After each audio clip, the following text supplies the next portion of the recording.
Hi guys, it's the Jester Vixen. Wow, I haven't said my name in a long time.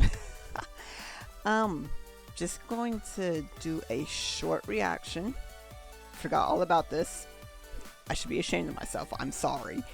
I didn't think that was loud. Yeah, I know I said I wasn't going to be able to react for a little bit. Got a day off. Surprise. So we're reacting for a spiggle bit. And let me get it going in 3, 2, 1. Wait. 1.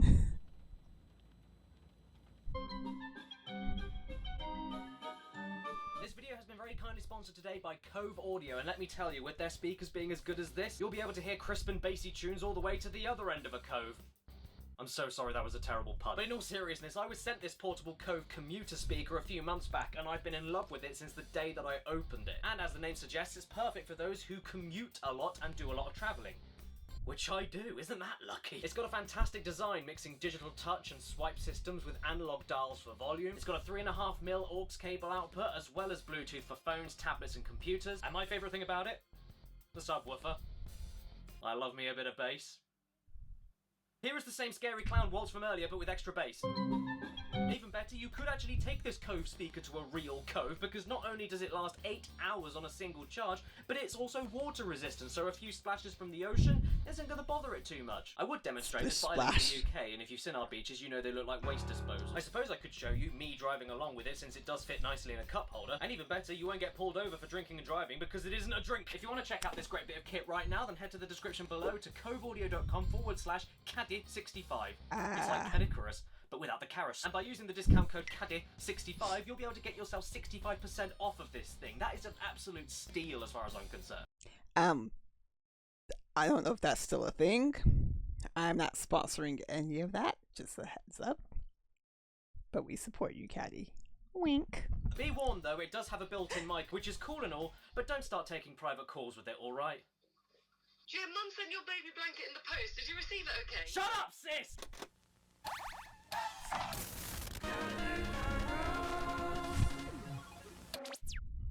Over the years, since the 1930s, there have been many superheroes dedicating their lives to fighting crime and using their unique otherworldly gifts and knowledge for the greater good. Batman, Iron Man, Superman. And over those years, they haven't just blown people's minds, but evolved with the times, starting off in print, followed by making their way to moving pictures, and finally ending up in interactive entertainment, video games. Because who doesn't want to be these guys and control what they do to save the world? I mean, just take those few examples I mentioned earlier. Batman's been in games, so has Iron Man, Superman, and of course, who can forget Spider-Man? But there's one superhero. But there's one superhero.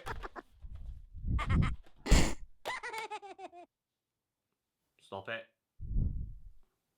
But there's one super. Okay, cut it out, Spider-Man. We get it. You've been in lots of games. We're very, very proud of you. Now, please get out. Fine, I will.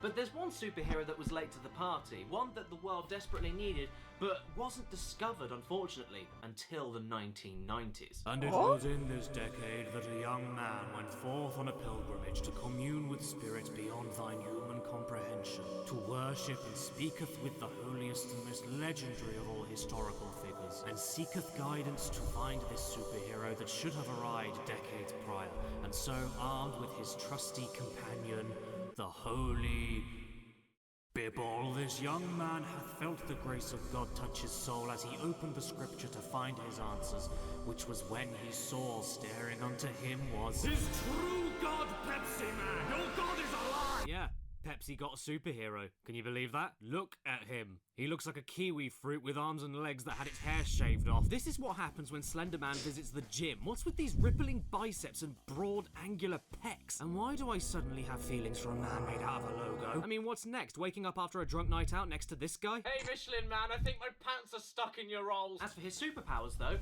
well,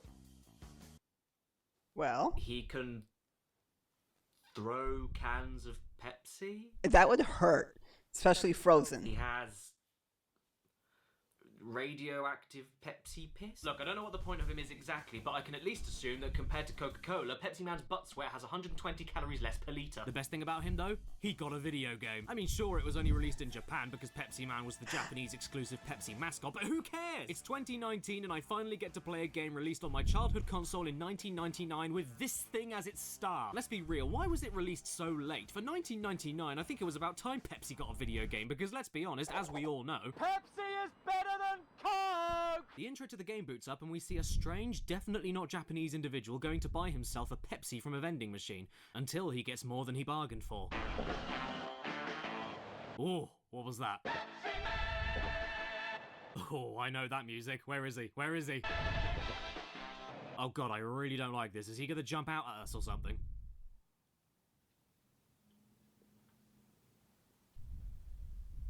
Oui.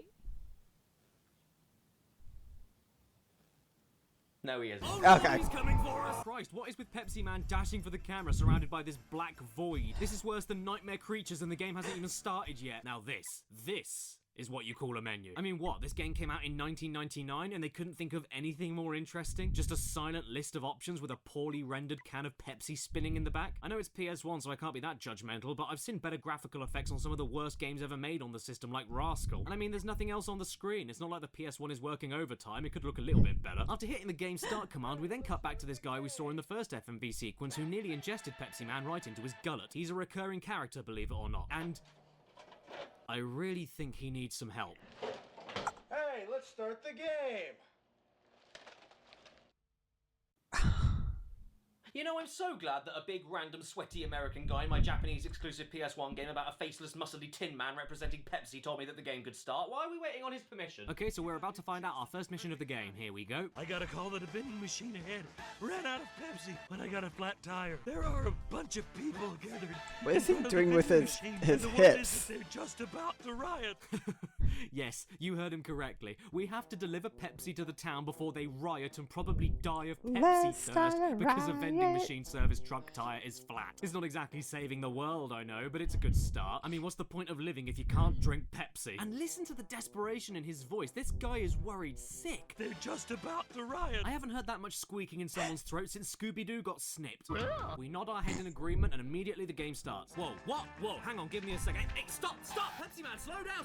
Why can't you stop running? You're gonna run into... Time out. Let's calm down for a They second. just throw I you have in? a handful of questions about this.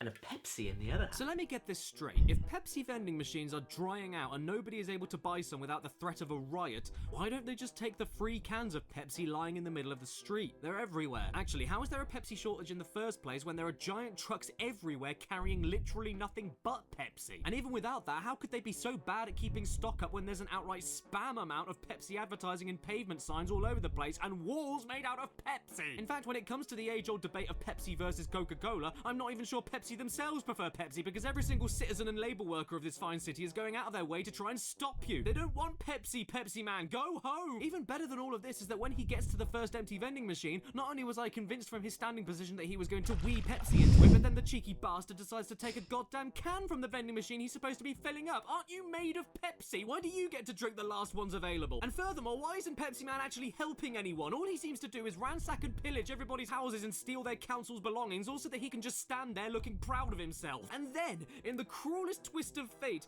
Pepsi Man's own company hate him enough that they deliberately run him over. Yes, this was not an accident because the driver had miles to slow down, causing him to fly into a giant Pepsi billboard, causing the giant can of Pepsi from the billboard to break free, destroy everyone and their mother's property, all while Pepsi Man does nothing except run away from the danger. This is not how you sell your products, Pepsi. You make Pepsi look like the devil's saliva. Why don't you just use your muscles, for God's sake? Stop that careening giant corporate symbol that you desperately want to sell people and sweep this disaster under the rug. Or, you know, just don't. You can always run away like a little bitch and let the city get wrecked. That was only the first stage. How many? That was the heftiest information dump I've ever had in a video game. How And many I've only been playing for stages? 7 minutes. I need a Pepsi. Yes. If I see a Coca-Cola in this video, I will be very disappointed. But laugh. Calm down and take a step back, okay? Pepsi and hamburgers. Delicious and healthful. What the fuck? Okay, so right, Pepsiman on PS1 is a game where no matter how much you try, you can't stop moving. And that's because it's a runner game. I'm sure you've all played something like this before on your phones. Sonic Yeah. Dash, Temple Run, that kind of thing. This is essentially those games before they existed. All you do is let Pepsiman run automatically away from the screen while you have to guide him around everything by jumping, sliding, speeding up, which allows you to do longer jumps, and slowing down. That's all you do in the game. And that's not necessarily a bad thing. I mean, Temple Run is one of my favorite iOS games of all time. Simplicity can be all you need as long as it's designed well. All the while, you're avoiding all sorts of various hazards like pits, other people, the worst furniture moving company in the world, and even water itself. Water? Who needs that? I've got Pepsi. No. My blood is made of diabetes. I mean, what you see is what you get here. You anticipate the hazard, then slow down, speed up, jump or slide accordingly. Don't get hit too many times because you only have a few hits in you before losing a life, and try not to take too long, otherwise you run out of time before reaching the end of the stage. This is the whole game, start to end. Not bad, once again, but Did he get just used to it die? because that's all you're going to be doing. And you know, I'm so sorry, I'm still wound up on the design of this thing. Are you seriously telling me you can imagine this thing with no face galloping towards you to save the day? I think someone's watching me. I'll save you! Well, like it or lump it, I guess he is our saviour after all, so how else does he save the day other than by refilling Pepsi vending machines? Well, he ends up stopping a riot with Pepsi, that's one thing, which they apparently seem to be still doing to this day. He fixes an entire computer infrastructure with Pepsi, which is funny because usually this happens. And in another stage, he hears that some poor defenseless people have escaped an office building fire and are stuck on top of the roof until the rescue services can get there. They're exhausted, dehydrated, scared for their lives, and so instead of doing anything useful, the emergency response team sends in a faceless man in a skin-tight morph suit to sprint towards them and give them Pepsi, which, taking a step back, took me much longer to do than it would have taken for any ambulance helicopter to get there.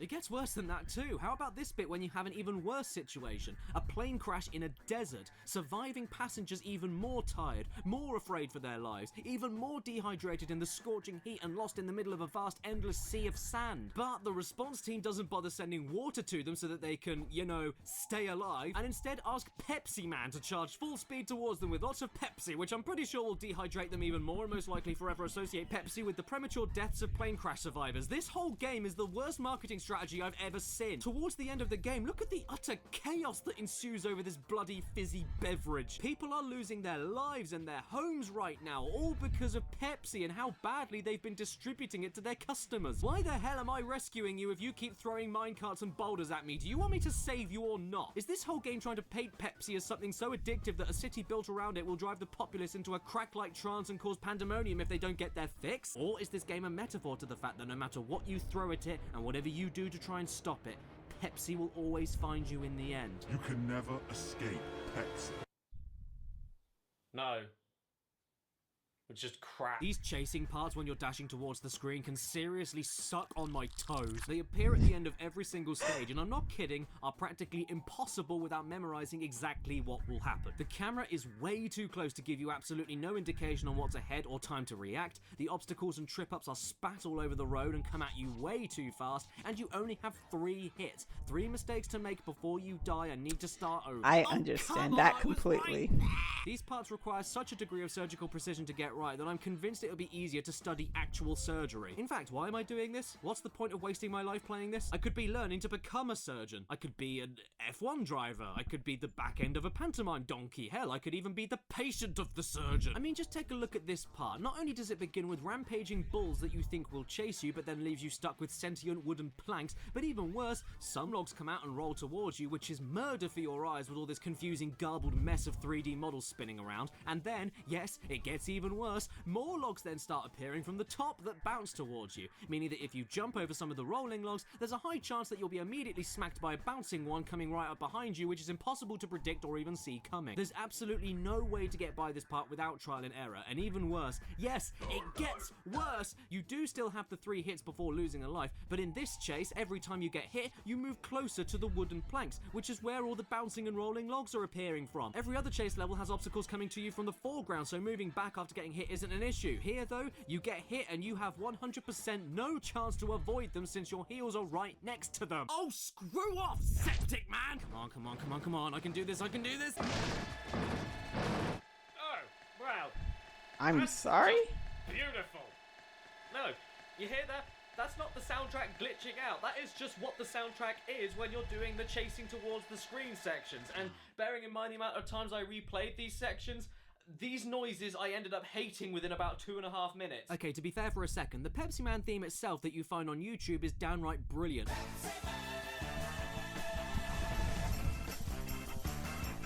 And is used for the first stage of the game, while the other stages use other original bits of ridiculous dance music that add the right sense of energy and panic to the non-stop running gameplay. And they sound different enough from each other where it doesn't grate on my ears. But then they still felt the need to include that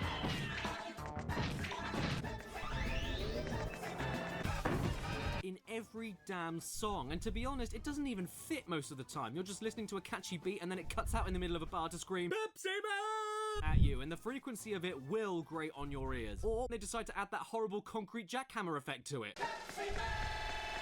There's just no call for it. It's purely irksome, nothing more. What do you think, Kat? Do you like it?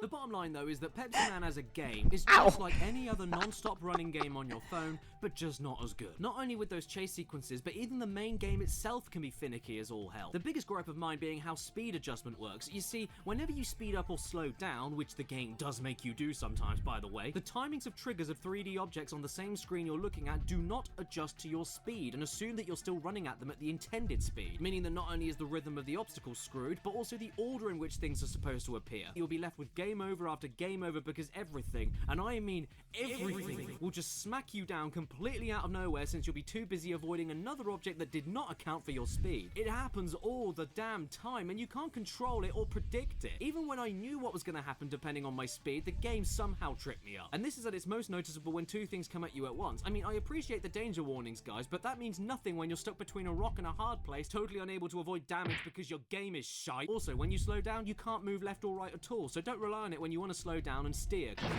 Without all the timing problems not being accounted for, though, everything in general is way too fast and unpredictable to the point of it being a game of Simon Says. It isn't too bad in the first two stages, but the last two really start to take the piss in terms of unreadable crud happening at you at the very last millisecond. Just when you think you're doing really well, oh wait, you missed that thing right there. That's your fault, apparently. Plus, the 3D nature of the game goes a bit overboard too with how levels progress. You'll constantly be twisting and turning in and out of the environment out of your control, which leaves your body placed in unintended paths ready for you to crash. You don't have a clue what you're supposed to do or how far to the left or right to move in these moments. And Pepsiman, come on, these things are trying to kill you. Do you think it'd be wise to move your ass onto the pathway right next to you? Why would you voluntarily fall down a hole when you can walk over there? Why get hit by a truck when there's so much empty space on each side of you? Pepsiman, you ruined Pepsi for me! The game really does feel impossible most of the time without total guesswork, luck, and a bit of memory from your constant failures. And the amount of ways Pepsiman can fail are so numerous he puts Cash Banuka to shame. But at least that does make it the most entertaining part of the game.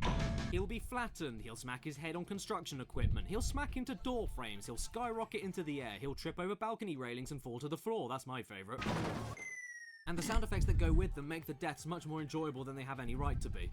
I tell you, those houses you run through in stage 1 are the perfect foreshadowing. For how sensitive these controls are and how imprecisely you can position yourself with analog sticks and D-pad alike, it just ends in calamity every single time. And then in other points of the game, the control isn't anywhere near as sensitive enough, since when you really need to move by fast-moving obstacles when stuck inside a bin or something, it takes you 5 years to turn left or right, leaving you dead against everything that's coming for you. And also, the control is inverted in these bin parts. Yeah, so you better figure that out before trying and erroring a life away. Come on, Pepsiman, use those biceps to take the bloody bin off your head. You've been jumping everywhere throughout the whole game. Why can't you jump off of this barrel here? If you get hit once on these barrels, you lose a life straight away. No health. So isn't it just safer to leap off? Rolling around at the speed of sound. And like I said, those first two stages with the 3 acts within them, including the chase act, aren't the worst with this kind of stuff, but the last 2 stages can get outright sadistic when putting all these things together. And then decide to mess you up even more by adding extra fast and extra slow ramps to mess with your timing even more and force you to speed up and slow down on top of that, making the random last second pop-ups appear at even more wrong times and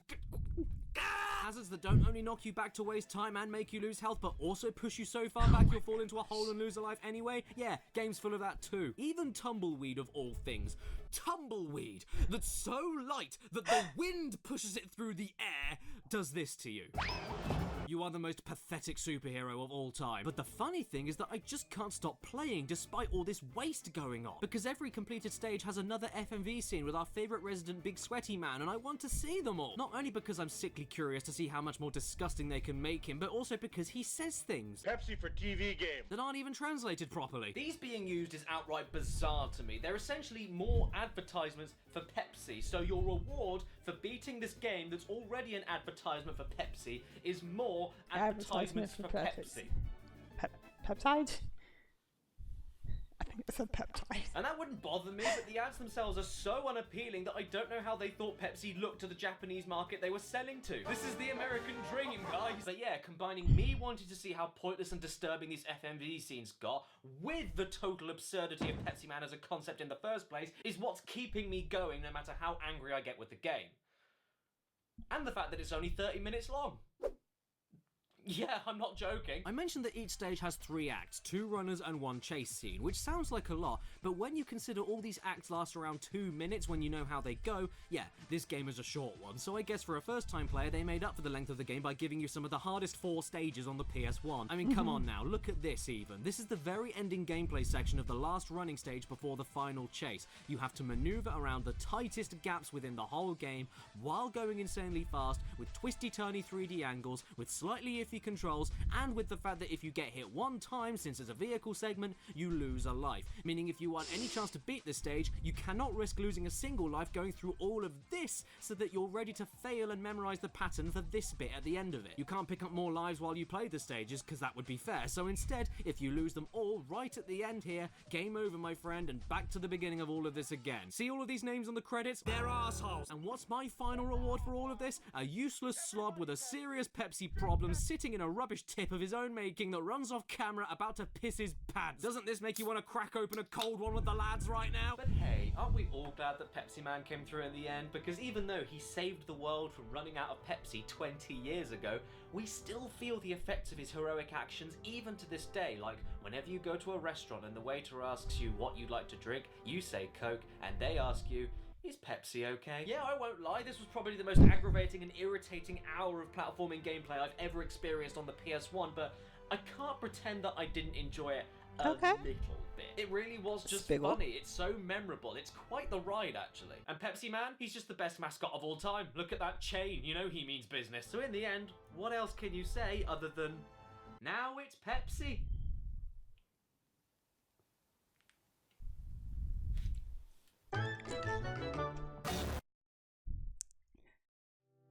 Oh, wait, there's more, sorry.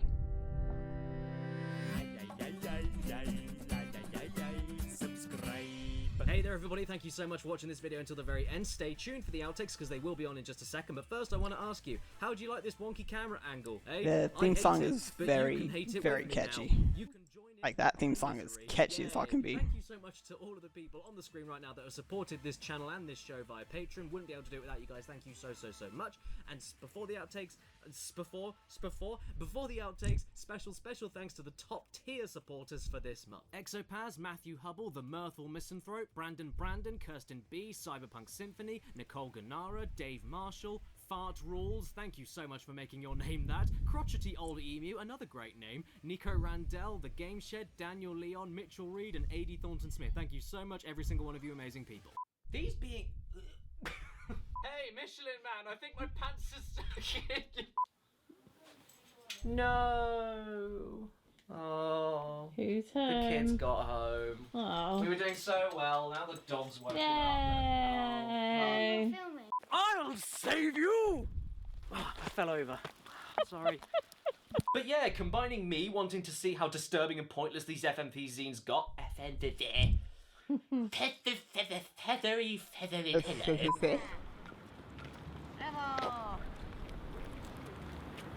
Did you like it? I found God. Pepsi Man as a concept in the first place is what wanted me keep... But don't start taking private calls with it, alright? Jim, Mum sent you the baby blanket that you had when you were a kid. Do you have it in the post yet? Can you say all of that again? I don't understand a word. Oh, that's fun. That is fun. But yeah, oh shoot, I got Pepsi Man in my head. Thank you, Caddy. Hope you appreciate it, buddy. yeah, not sure the next time I'm going to record for you guys, but hopefully it will be soon-ish. Don't quote me on that. All right. And until next time, loves, take care. Ta-ta.